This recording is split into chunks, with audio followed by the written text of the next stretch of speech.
hljóðfyrirlestur sem fyrir fyrirlestur 5. september, föstudaginn 5. september og fjallar notkun á hönnunarmunstrum og tekin upp vegna þess að sá sem hér talar gat ekki verið viðstaddur á þessum degi. En í þessum fyrirlestri þá ætla ég að taka svona smá upprifjun frá því sem við vorum að tala síðast og byrja á því kannski að horfa svolítið á þessi base pattern sem við töluðum Það eru þessi 8 stykki hérna og svona horfa á þau frá öðru sjónarhóli og síðan ætla ég að fara í það sem við kallum problems to pattern, því að leysa lausn, þar að segja að búa til lausn á því að tala við postgátt og fara í gegnum svona refactoring æfingu sem getur verið mjög skemmtileg og hún verður í dæmatímanum vikuna eftir. En ef við spáum aðeins í þetta þá það þannig þegar menn að læra hönnunarmunstur þá oft farið í það að tala munstrin og síðan að leita vandamálum. En það yfirleitt ekki þannig sem við upplifum þetta í feltinu, hann úti í iðnaðinum. Við vanalega erum að leysa vandamál, einhverja lausn, businesslausn sem einhver að biðja og síðan förum við og reynum að finna hönnunarmunstur sem getur leyst það vandamál. Það yfirleitt ekki hönnunarmunstur sem kemur fyrst. Og það akkurat þetta sem við ætlum að horfa á í þessum fyrirlestrum, að skoða þetta frá vandamála hliðinni. Og við þurfum að hafa ákveðin markmið sem við setjum okkur þegar við erum að hanna ákveðina svona lausnir sem við viljum uppfylla. Það getur verið hraði, það getur verið flexibility, það getur verið hraði gæti til dæmis verið hraði implementation. Ef við ætlum að útfæra eins hratt og við getum með ógeðslega mikið af featuresum þá eru kannski gæðin ekkert ógeðslega há. Ef við leggjum mikla áherslu á gæði þá eru featuresarnir kannski ekki margir eða tíminn kannski langur. En síðan ákveðin objective sem við setjum okkur, alls konar prinsip sem við setjum okkur. Og það það sem við þurfum að gera. Og eitt sem við viljum minna á það þetta separation of concerns sem svona hryggjarstykkið í allri hönnun, að vera ekki að blanda saman tegundum af forriti sem á ekkert að vera saman. En mér langaði áður en að ég fer í að leysa postgáttina að horfa á þessi munstur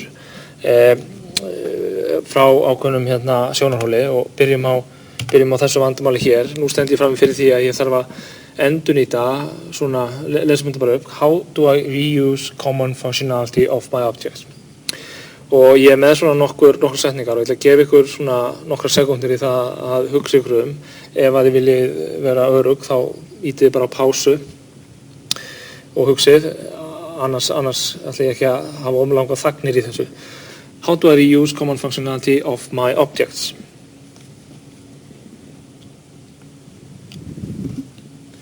Og svarið við þessu þetta layered supertype.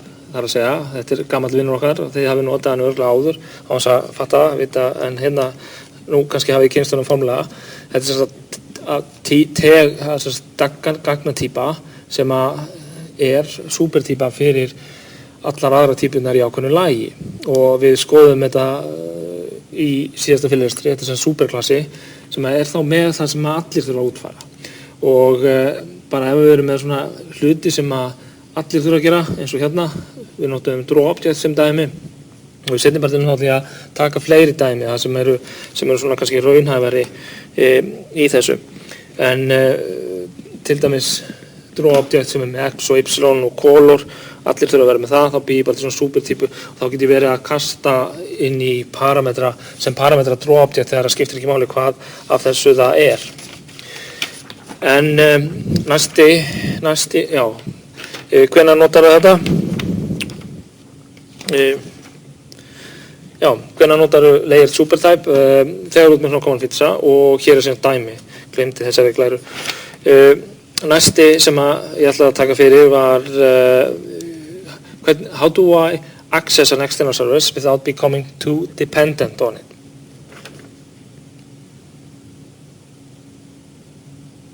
Og svarið við þessu auðvitað gateway, ef við rifjum gateway, external service, becoming too dependent, hvað þýðir þetta?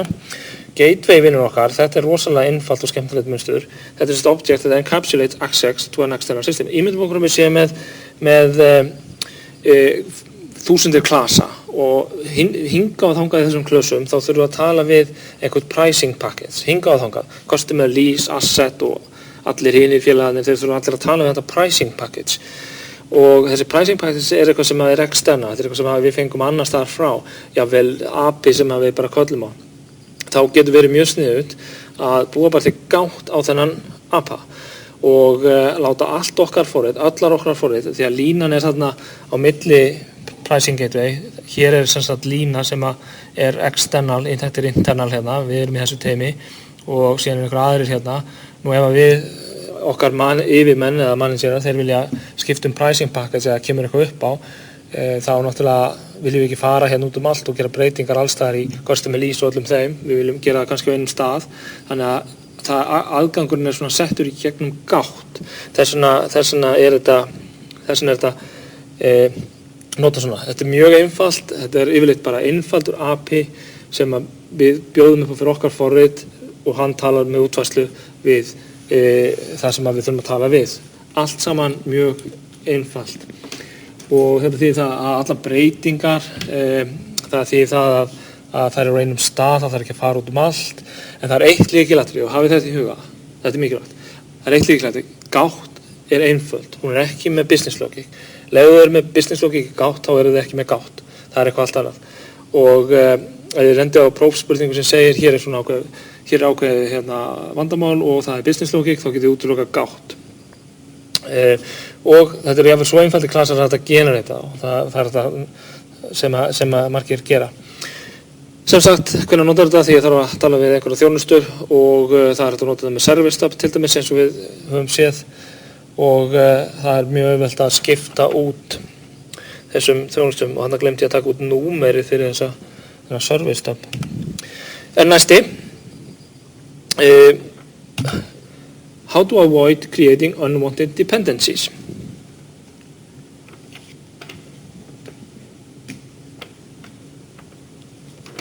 Og svarið er separated interface. Ok, rifjum aðeins upp þennan gaur. Vegna þess að lýsingin á honum er alls ekki svona, unwanted dependencies. Lýsingin á honum er allt öðruvísi. Defines a interface in a separate package from its implementation, sem er alveg hárrétt. En ástæðan er svo að við erum að reyna að koma í veg fyrir unwanted dependencies. Að snúa þeim við, ef svo má segja. Og þetta er raun og veru bara til að díkúpla hluti þannig að þeir sé ekki eins háðir og til að stýra dependency sem er ofboðslega mikilvægt koncept í hugbúnaðargerð, hver dependar á hvern og við viljum hafa ekki circular dependency. Ef það er ákveðið lag, þá dependar það á annað lag, en það lag dependar ekki á tilbaka. Og þetta er mjög lúmst, eins að það geta komið circular dependency í gegnum marga layera. Þetta virkar bara þannig að interfaceið og implementation er í sikkunum pakkanum og klientinn hann notar sérst interfaceið og útfærslan, það er hægt að hafa hann á configuration tab. En sjáum þetta hérna, data source gaurinn, svo sem býr til data source layerinn, ef þið munið eftir þessi dæmi úr sértíma, þá erum við með dependencyið niður, domain layer dependar á data source layer og data source gaurinn sem býr til hann til, hann kallar á sitt eigið interface, hann býr til interfaceið og það getur því að interfaceið er útfærslan í sikkunum pakkanum. Interfaceið er í þessum pakka, kalla hér og útfærslan er í þessum hérna sem er í byggjum þjónustuna. Þannig að kallið kemur hérna tilbaka, þannig að data source layerinn er að kalla hérna tilbaka en kallið kemur í gegnum interface sem við kallum separated interface og það er beautyið við þessa hluti. Og þetta er afskaplega elegant, það þarf smá tíma til þess að átta sig á þessu. Og notandinn notandi interfaceins, hann á ekki að vita hver útfærslan er. Sá sem notar interfaceið, hann á ekki þurfa að vita af útfærslunni. Og sá sem notar interfaceið, hann býr til interfaceið. Það er að segja, array sort developerinn, array með 2 r-um auðvitað, hann býr til comparable interfaceið. Og persónudeveloperinn sem við tókum dæmið, hann útfærir það í öðrum pakka. Og þetta býr til afskaplega skemmtilegt hönnunarmunstur sem en það þarf svolítið að pæla í þessu. Það þarf svolítið að setja þetta upp, teikna þetta og sjá hvernig þetta virkar því að þetta getur verið mjög ruglislegt svona fyrst þegar maður átt að sjá þessu. Næsti gaur. How do I test my client code using a service that I don't have access to? Og þetta nú einfalt, alltaf þegar ég tala test og svona, þá hafa ég þegar hugsa með ykkur alveg undir eins service stub eða mokkurinn. Removes dependencies upon problematic service during testing. Eða það bara ekki, problematic kannski ekki orðið, það bara kannski hún ekki til. En kannski búið að spekka apan og þá get ég mokkað hann upp sjálfur og keyrt þetta sjálfur. Kannski apinn til, kannski þjónustan til, kannski hún keyrandi, kannski bara má ég ekki keyra hana, en svo hún á production og ef ég keyra hana þá fer ég að framkoma einhverja fjármálagjörningar sem ég hef ekki innistæði fyrir eða það mjög dýrt fyrir mig, ég að borga sjálfur eða eitthvað svoleiðis.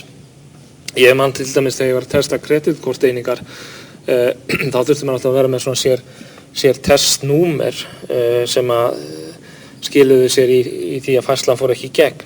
Þannig að það ýmsar leiðir sem að fara í þessu. En þetta sem sagt bara útfærsla fyrir development og testing purposes. Það að segja að keyri bara lokal og hraðvirkt en á að nota sama interface en það ekkert gefið í þessu. Það getur vel verið að þegar þjónustan komin að þá allt öðruvísi API. En hvernig notum við þetta þegar við höfum ekki aðgang að raunverulegu þjónustunni og verðum að gera eitthvað í staðinn? Service stub, vinnur okkar. Síðan það næsti. How do I link my implementation classes using configuration? Þetta ætti nú að vera svona nokkuð augljóst. Svarið plugin, vinnur okkar. Plugin.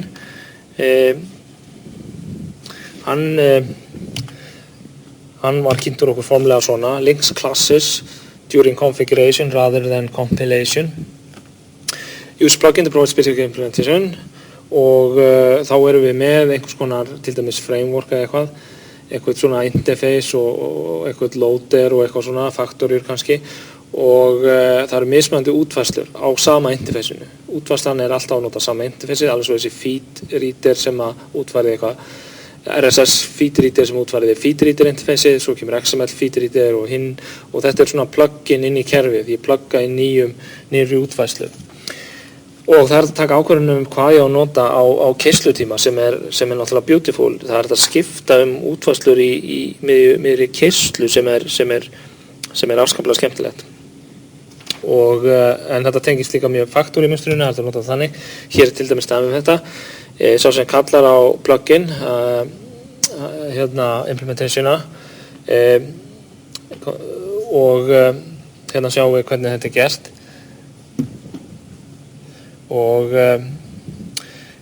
hérna fer hann í plugin factory, get plugin og síðan hér config fælinn og inn í honum stendur hérna hvað fælinn og segjum að ég sé að fá eitthvað svona interface tilbaka hérna og ég gerir new, þá pluginu komið og þá ég komið með interface á þetta hérna sem ég að biðja Hvernig nota þetta?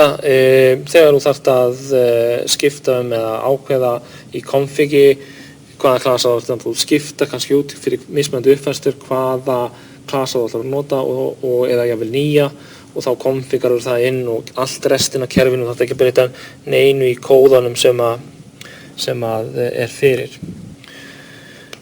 Það er kóðin sem á ekki að breytast og þetta er kóðin sem á að breytast. Separate what varies. How can I keep common object available within the application?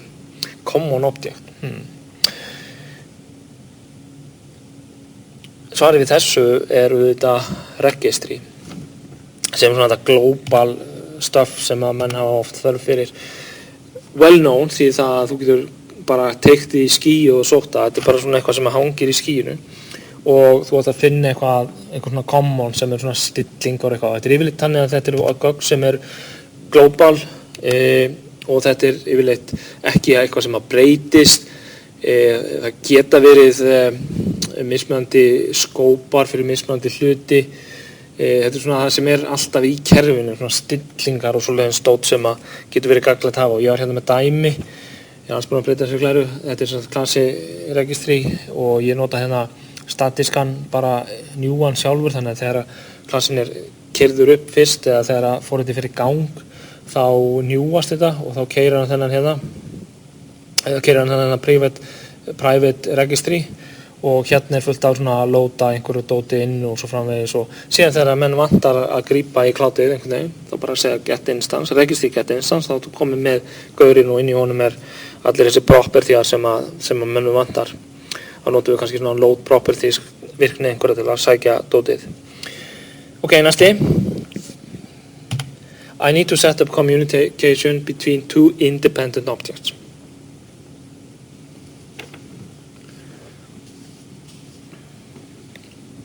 Og svarið við þessu mapper. Þetta auðvitað mapper vinnur okkar og hann þannig að hann stýrieiningin muniði.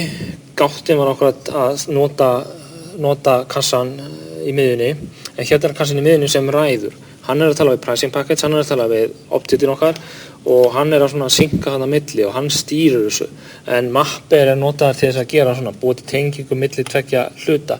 Og bara svona einhvers konar insulating layer eins og menn segja það og stýrir hlutunum. Þetta mjög einfalt, engin business logic, ekki nema application logic, hvenær á að kalla á hvern og af hverju á að kalla á hann, eitthvað svoleiðis, en ekkert svona domain logic sem á að vera þetta. Þetta notað þegar við ætlum að kúpla í tvennt einhverja part af kerfinu sem mega helst ekki vita, eða mega alls ekki vita hver af öðrum. Ok, þá nú ekki margir eftir í þessari súpu. I need to define a simple immutable object that does not have any identity. Immutable óbreytanlegt, þar að segja að það breytist ekki. Ef ég býða til, þá það með ákveðin gildi og ef ég vil fá eitthvað með öðrum gildum, þá þarf ég að búa til annað. Og það þetta ekki eins og customer. Customer hefur ID, product hefur ID. Þetta bara eitthvað sem hefur ákveðin gildi og þetta auðvitað value object. A small, simple object like money, date, whose equality is based on identity. Og ég notaði hérna, date semst ágætis dæmi og ég notaði hérna, þetta eiginlega bara með svona object sem að tákna eitthvað og hægt að bera saman og vinna með en þau ekki mennin að setja money, date til dæmis, money og þetta svona gott að hugsa bara þessa tvo gaura sem að gætu verið svona kandidatar fyrir þetta. Nú síðan í næsta hluta þá ætlum ég að taka þetta mail server dæmi fyrir.